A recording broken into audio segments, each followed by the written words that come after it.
We are fast approaching 30th of June, which means the end of financial year deadline in Australia is almost upon us. This day is by far the most important deadline when it comes to maximising your tax return. Today I'm going to be running through an end of financial year checklist that you can go through to make sure that you have done everything you possibly can to maximise your tax return. The first thing I'm going to talk about is deductions and getting your final deductions in before the end of the financial year. The 30th of June is a cut-off date. If you don't have your deduction in by that date, then it is going to fall into the next year. So you want to make sure that if you've got work-related expenses or you're running a business and you want to make sure you're claiming something in this financial year, you want to make sure it has been spent by 30th of June.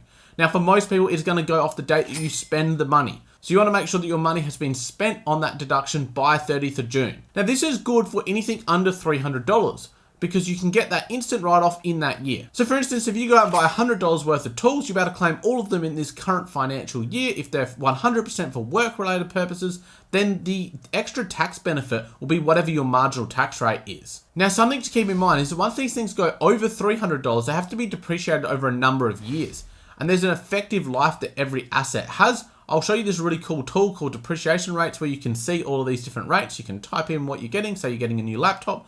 You can see the rates here and how many years that they would be estimated to last for. But the thing is, this starts from the date of purchase. So if you buy on 30th of June, you only have 1 day's worth of that depreciation rate.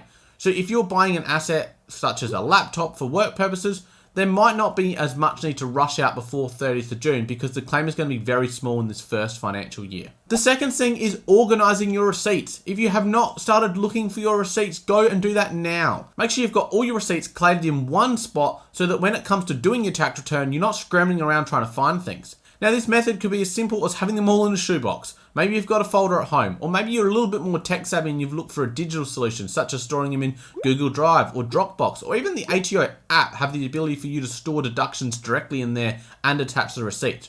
Whatever your method, make sure it's all in one spot. Crawl through your emails, go through your receipts at home. Make sure you've got everything in one spot so you actually know what you actually spent during this year. The amount of times I've done returns for people and that turns out their receipts that they've got that they thought they had spent in this financial year were actually from a previous year, or maybe they're actually from this current year. By having them all in order and having a method for it, you can have a good idea of how much you've actually spent during the year. And if you need to get any more last minute deductions before 30th of June, you can go out and do that now. This leads really well into the third one, and that's doing some tax planning.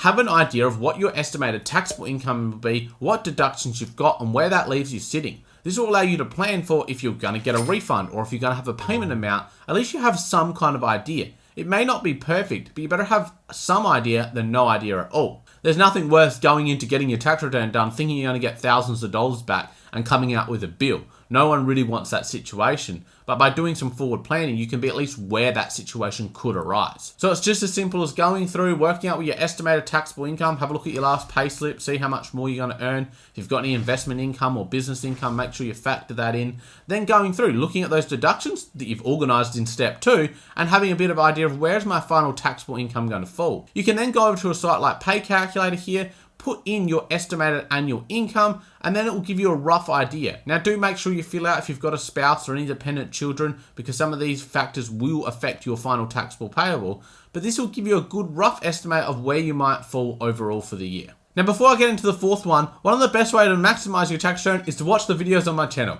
I'm going to be doing a lot of different tax related videos over the next few months. So you can see here, I'm just under 4,000 subscribers, but I've got the goal of hitting 10,000 subscribers by the end of the calendar year. So I can only do that with your help. So make sure you've hit that subscribe button. Now let's get back into the video. The fourth one is around super contributions, and I've actually just done a full video talking about super contributions. So go and check that one out if you want more details on this. But if you're going to make a super contribution that you're wanting to claim on your tax return in this financial year, you need to make sure that it's done well before 30th of June. Now, this is because your contribution needs to be processed by the fund before the end of the financial year. So go and speak to your fund so that you understand what their cut-off date, so that if you're going to make a contribution with the intention to claim it in this financial year, that is actually going to be able to happen because it will be processed by then. You will then need to make sure you've filled out your notice of intent to claim. So make sure you fill this document out, send it off to your super fund, and they will send back an acknowledgement to show, yes, you've made a contribution, and yes, you'll be able to claim it as a tax deduction. You then go and put that into your tax return, or if you've actually done that paperwork, it will likely pre-fill straight into your tax return from the ATO, so you make sure you're getting that deduction for your super contribution. Now, this is a complex topic, so make sure you do your own research in this area, and if you've got a financial advisor, speak to them about it to make sure a super contribution is right for you. And the fifth one is do a financial health check. The end of financial year is a great time to go and do a financial health check. So whether that's making sure you've got a will in place, or checking your insurances, or maybe you're going through your super fund to see how much fees you're actually paying. By looking at your finances before the end of 30th of June, it allows you to make some decisions, know where you're at. You can always go and check your super fund and make sure your employer has actually been paying your super contributions and not just saying they are. So all of these things help you get yourself in a better financial position. And what better time to do that than the end of financial year, so you're starting the new financial year in a much better mindset when it comes to your money.